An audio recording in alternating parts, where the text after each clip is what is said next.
सामान्यतः दोनों हाथ ऐसे ध्यान मुद्रा में, वायु मुद्रा में, शून्य मुद्रा, पृथ्वी मुद्रा, वरुण, शक्ति, आपान मुद्रा में होते हैं। ये 5 उंगलियां ब्रह्मांड के 5 तत्वों का प्रतिनिधित्व करती हैं। अंगूठा अग्नि तत्व का, तर्जनी वायु का, मध्यमा आकाश का, अनामिका पृथ्वी तत्व का, सबसे छोटी कनिष्ठा कही जाती है जल तत्व का प्रतिनिधित्व। इसको अंगुष्ठ कहते हैं, इसको तर्जनी, इसको मध्यमा, इसको अनामिका, इसको कनिष्ठ। इन अंगुलियों को भिन्न भिन्न प्रकार से मिला देने से भिन्न भिन्न प्रकार की मुद्राएं बनती हैं और उन मुद्राओं का भी हमारे तन और मन पर विशेष प्रभाव पड़ता है। प्रथम अंगुली और अंगुष्ठ के अग्रभाग को आपस में मिला देने से ध्यान मुद्रा मन की एकाग्रता, मन की शांति के लिए उपयुक्त है। वायु मुद्रा सभी प्रकार के वात रोगों के लिए, जोड़ों के दर्द के लिए उपयुक्त है। शून्य मुद्रा कर्ण रोगों के लिए। पृथ्वी मुद्रा भार की अल्पता अथवा न्यूनता, अंडरवेट या ओवरवेट होते हैं उनके लिए। वरुण मुद्रा मूत्र रोगों के लिए। शक्ति मुद्रा दुर्बलता के लिए। अपान मुद्रा शरीर के विजातीय तत्वों के संतुलन के लिए, विजातीय तत्वों को बाहर निकालने के लिए, बॉडी को डिटॉक्स करने के लिए। ऐसे हाथों को एक मुद्रा विशेष में एक साथ 2 मुद्राएं भी लग सकती है। हाथों को एक मुद्रा विशेष में रखते हैं। ये मैंने मुद्राओं के संदर्भ में थोड़ा सा आपको बताया। पद्मासन में पीछे झुक जाते हैं तो हो जाता है मत्स्यासन। पीछे ऐसे सहजतापूर्वक झुकते हुए कोहनियों से सहारा लेते हुए पहले अंगुली और अंगूठे से पैर के अंगूठे को पकड़ लेंगे। पहले पीछे झुक करके दोनों हाथों से सहारा लेते हुए गर्दन को पीछे मोड़ के रखेंगे। श्वास की गति सामान्य रख सकते अथवा श्वास अंदर भर करके रोक करके भी रख सकते।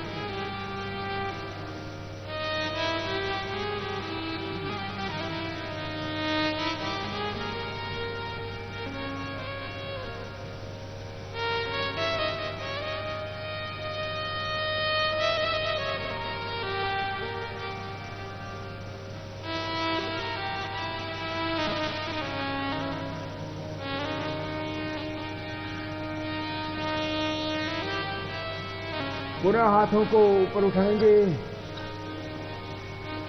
सिर के बगल में रखेंगे, गर्दन को सीधी कर देंगे और वापस सामान्य स्थिति में लौट आएंगे।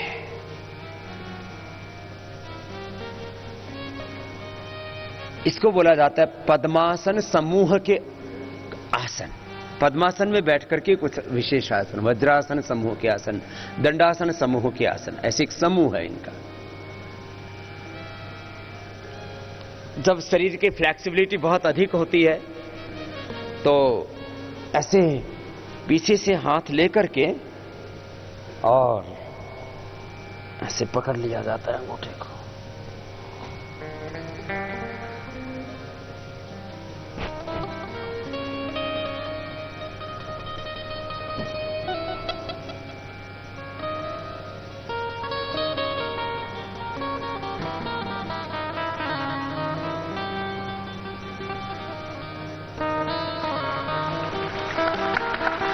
बद्ध पद्मासन।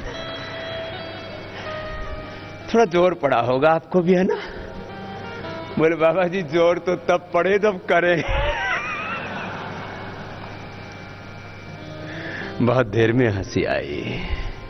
हमने आपको हंसाया नहीं था, थोड़ा गंभीरता से करवा रहे थे। योगाभ्यास करते समय आप ऐसे सहज रह करके भी योगाभ्यास कर सकते हैं, अंतर्मुखी होकर के। सहज प्रसन्नता, आनंद और उत्साह से भी कर सकते हैं, मुस्कान के साथ भी कर सकते हैं। हाँ, हमारी मनः स्थिति एकाग्रता की ही होनी चाहिए, आनंद, उत्साह, प्रसन्नता की ही होनी चाहिए।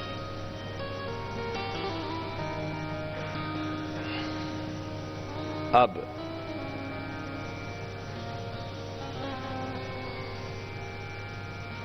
जंघा और पिंडली के बीच से हाथों को ऐसे डाल लीजिए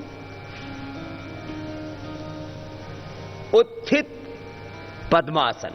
पद्मासन में उठ गए तो उठने को बोलते हैं संस्कृत में उत्थित। उत्थित बोलिए, उत्थित पद्मासन बोलिए, उत्थित नहीं, उत्थित पद्मासन। उत्थित पद्मासन। संस्कृत में राम को राम नहीं बोला जाता, क्या बोला जाता है? राम। कृष्ण को कृष्ण। हे राम, हे कृष्ण। और जब विसर्ग बोलते हैं तो फिर वो अलग होती है प्रक्रिया, राम कृष्ण, वो अलग बात है। तो संस्कृत में जो नाम है उनकी परंपरा मैंने बताई कि अ बोला जाता है, हिंदी में अ नहीं बोलते। हाँ? श्वास ऐसे भर के हाथों को निकाल दिया, और जो मोटे ठाड़े हैं उनको दिक्कत होगी हाथ को निकालने में भी, निकलेंगे ही नहीं। फिर श्वास अंदर भर के ऐसे उठा दे।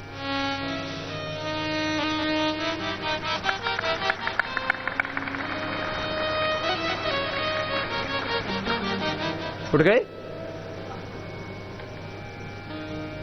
चलो मैंने बता दिया है। अब इसी में बहुत तरह की प्रक्रियाएं होगी, जिससे जितनी बन पाए। अच्छा, अब इतना तो कर सकते हैं। इस थोड़ा यहां से उठाने में दिक्कत हो रही थी तो ऐसे उठा लो।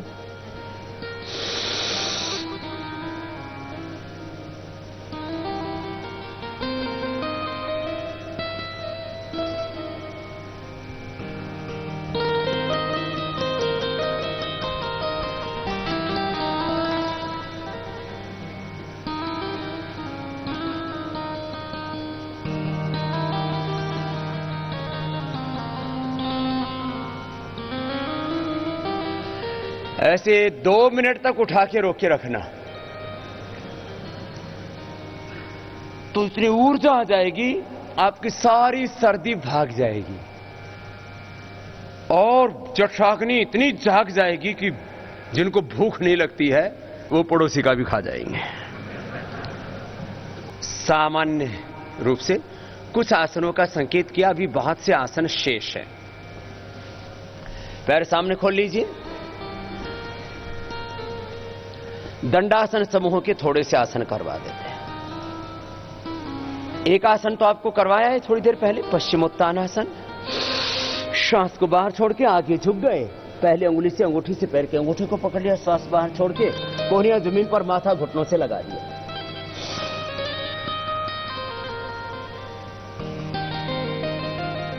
कीजिए इसको, थोड़ी देर रुकिए, माथा घुटनों से लगा, कोहनियां जमीन पर टिक गई, थोड़ी देर इस स्थिति में रुक गए।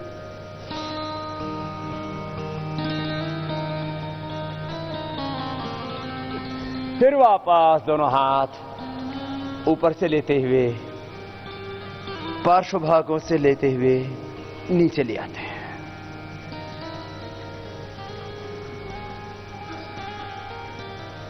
दाहिने पैर को मोड़ लेते हैं, बाएं पैर सीधा ही रहता है। सीधा मतलब जब भी देखो, बैठते समय, उल्टे लेटते समय, सीधे लेटते समय, जब भी आपके पैर होते हैं ऐसे, तो पंजा कैसे होता है? ऐसे नहीं होता योग में कभी भी। कैसे होगा? ऐसे।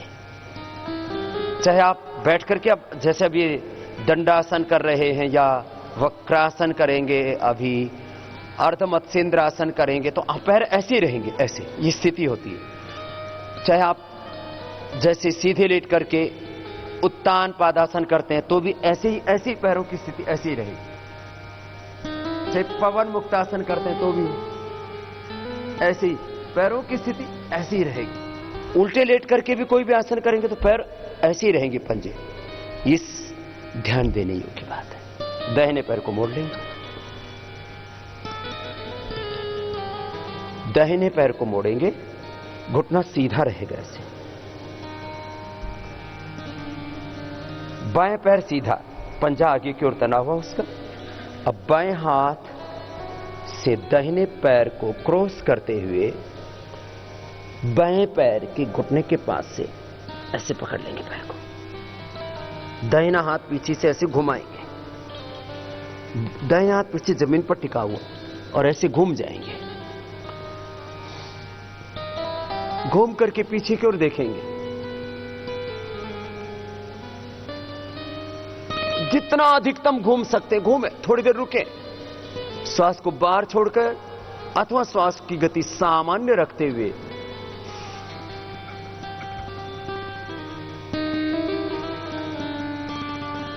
इस स्थिति में बने रहेंगे।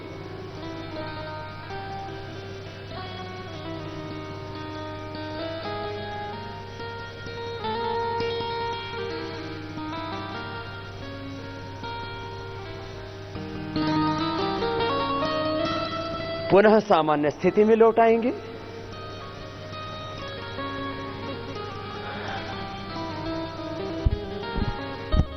बाएं पैर को मोड़ लेंगे। दोनों हाथ पार्श्व भागों में ही हैं। दाहिना पैर सीधा। अब दाहिने हाथ से बाएं पैर को क्रॉस करते हुए दाहिने पैर के घुटने के ऊपर से पैर को पकड़ लेंगे। बाएं हाथ पीछे जमीन पर ही और बाएं कंधे से पीछे की ओर घूम करके ऐसे देखेंगे। थोड़ी देर इस स्थिति में रुकिए सभी।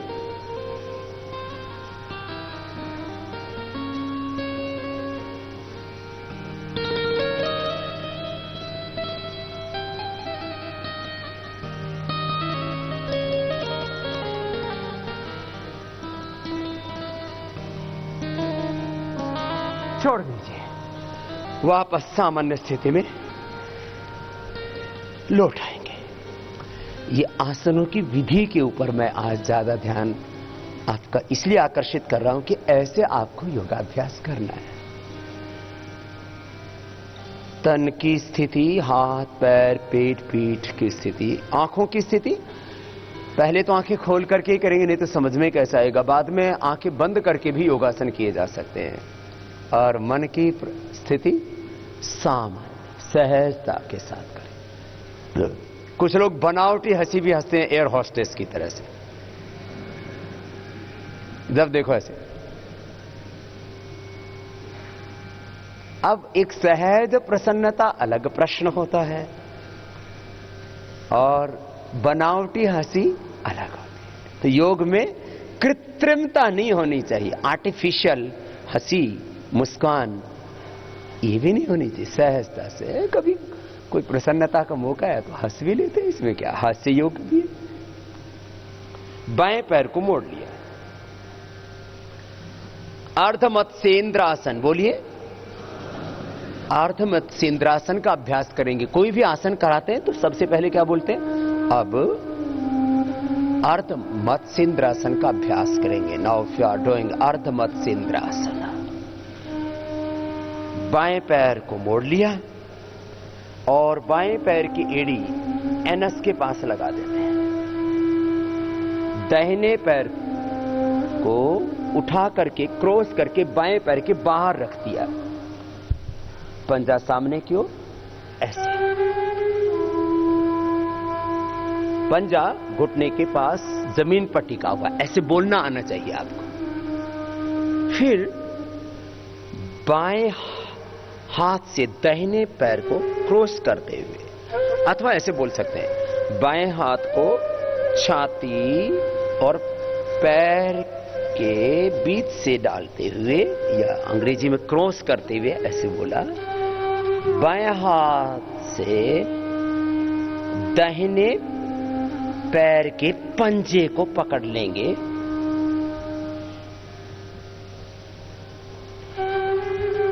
दाहिना हाथ उठा करके घुमाएंगे और घुमा करके पीठ के पीछे से घुमा करके ले आएंगे और दाहिने पैर की जंघा को छूने का प्रयास करेंगे ऐसे।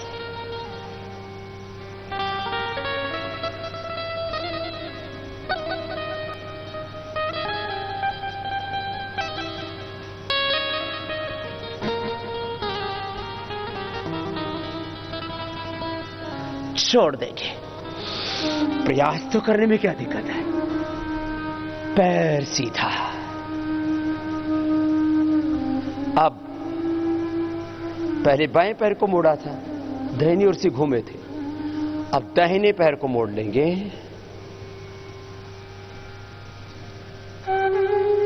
हर आसन को लगभग हम दाहिनी ओर से प्रारंभ कर रहे हैं। अब इसको पहले बाएं पैर को मोड़ा, लेकिन हुआ ये दाहिनी तरफ से ही था। अब दाहिने पैर को मोड़ लेंगे, बाएं पैर को उठाएंगे, दाहिने पैर के घुटने के समानांतर दाहिने पैर को क्रॉस करते हुए उसके बराबर में पंजे को रखेंगे, घुटने के बराबर में। दाहिने हाथ से बाएं पैर को क्रॉस करते हुए बाएं पैर के ही पंजे को पकड़ लेंगे और घूम जाएंगे पूरा। बाएं हाथ को पीछे से कमर से लाकर के घुमा के जगह से लगा देंगे। कुछ बात समझ में आई? अब इसमें कुछ उल्टा पुल्टा कर रहे, जैसे बताया जाता वैसे ही करना होता। ये हुआ अर्ध मत्स्येंद्रासन। बोलो,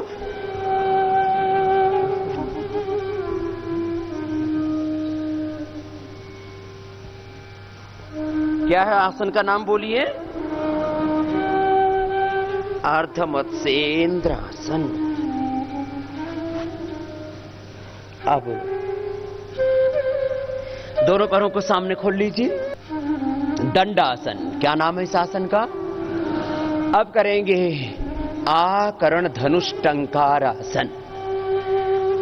दाहिने पैर को उठा करके बाएं जंघा पर रख लीजिए। बाएं हाथ से दाहिने पैर के अंगूठे को ऐसे पकड़ने का तरीका होता है, ये ऐसे, ये तरीका होता है, ऐसे पकड़ लिया। दाहिने हाथ से बाएं पैर के अंगूठे को पकड़ लीजिए और बाएं हाथ से आप पैर को खींचिए और दाहिने पैर के अंगूठे को बाएं कान से ऐसे लगाइए।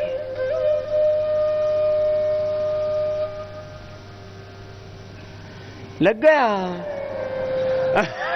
कुछ ऐसे ही कर रहे हैं, ऐसे खींच के रखिए,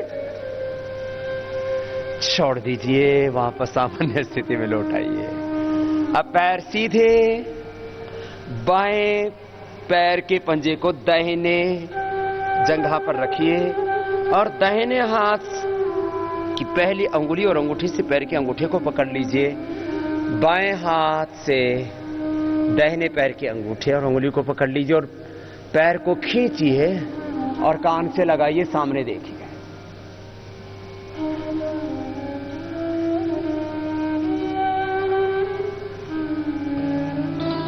कान से लग गया ना? निशाना ठीक लग रहा है।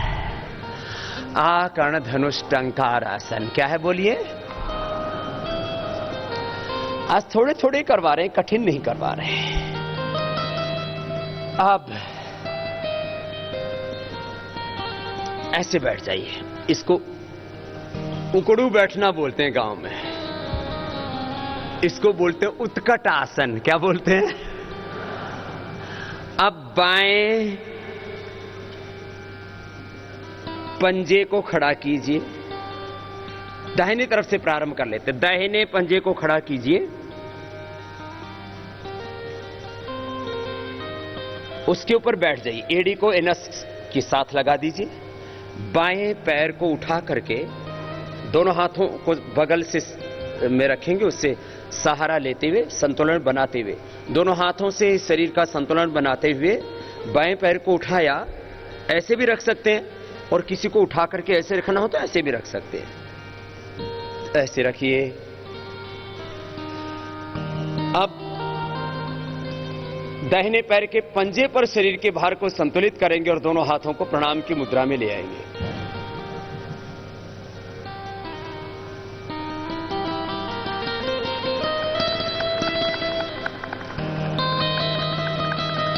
हो गया?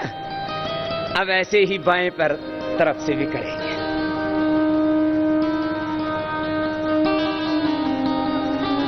कोशिश कीजिए, फंसेंगे नहीं, जो हंसेगा वो फंसेगा। आराम से कीजिए।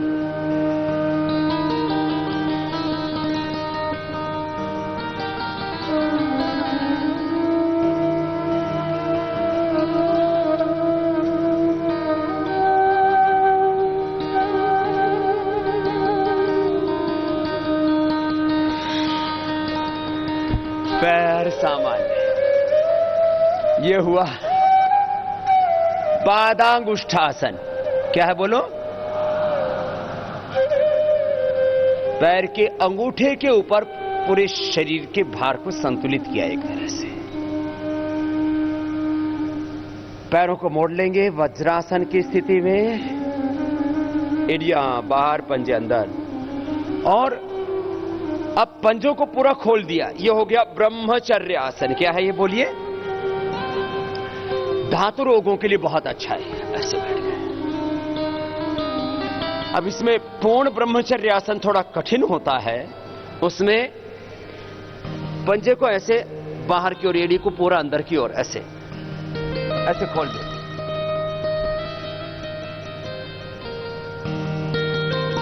सावधानी से करना। जिनको घुटनों में दर्द हो बिल्कुल नहीं करना।